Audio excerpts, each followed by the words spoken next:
On to Manchester City. De Bruyne has continued to hold talks with San Diego FC over a potential free transfer this coming summer. Is it unlikely Man City will actually fight to keep him because of the wages he's expecting? I think there's two bits to this. I think there's acknowledgement of him being a great servant for the club, and I think letting him have the exit that he wants at the time he wants, I think, is part of it. I think certainly if he is going to stay, then yes, his demands would probably be a bit more than City want. And I think City are looking to refresh the whole squad at the moment. So he may not be, obviously he's a quality player, we all know that, but is he really of the right age to look at that refreshing of the squad?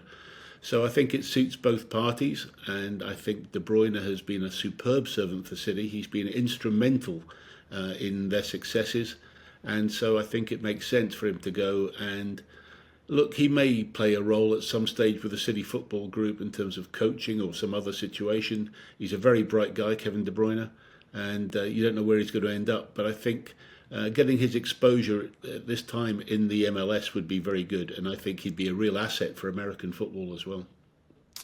And Southampton is reportedly wanting more than £100 million for Tyler Dibbling. We've spoken about him being linked with many clubs, obviously a top talent, and should Southampton go down, which it appears they will be, someone who will likely stay in the Premier League. But is that valuation just a bit too high? I think it is a bit too high. Look, I mean, I get it, and I think this is probably the club talking him up.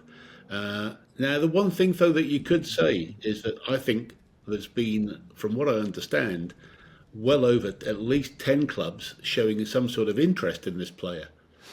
So if you do get an auction going, that's interesting. I mean, I go back to my days when I was involved in selling Wayne Rooney to Manchester United, and we were desperately trying to get an auction going, but we couldn't. And in the end, when you only have one buyer, we had to end up with a deal that in the end got Everton £28 million, which was pretty good at that time in 2004. But still, can you imagine what Wayne Rooney would be worth in his prime today, in today's market?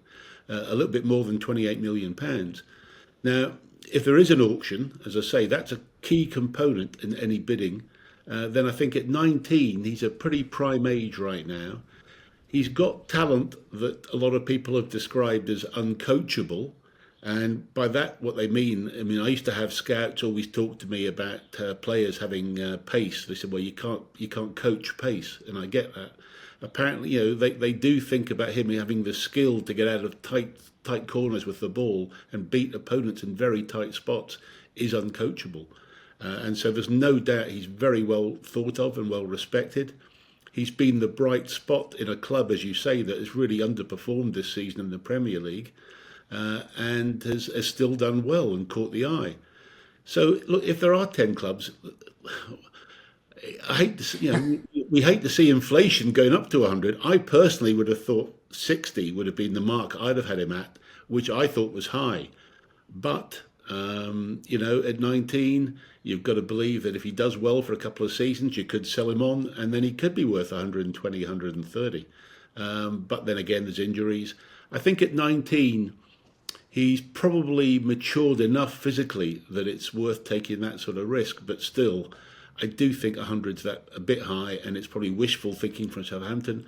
If they get 60 plus some bonuses, that would give them enough as well to refresh the squad for the Championship and give them a really strong chance of coming back up. And I think that's what they've got to look towards. So yeah, I think maybe 100 could be there at Christmas for them if they were lucky.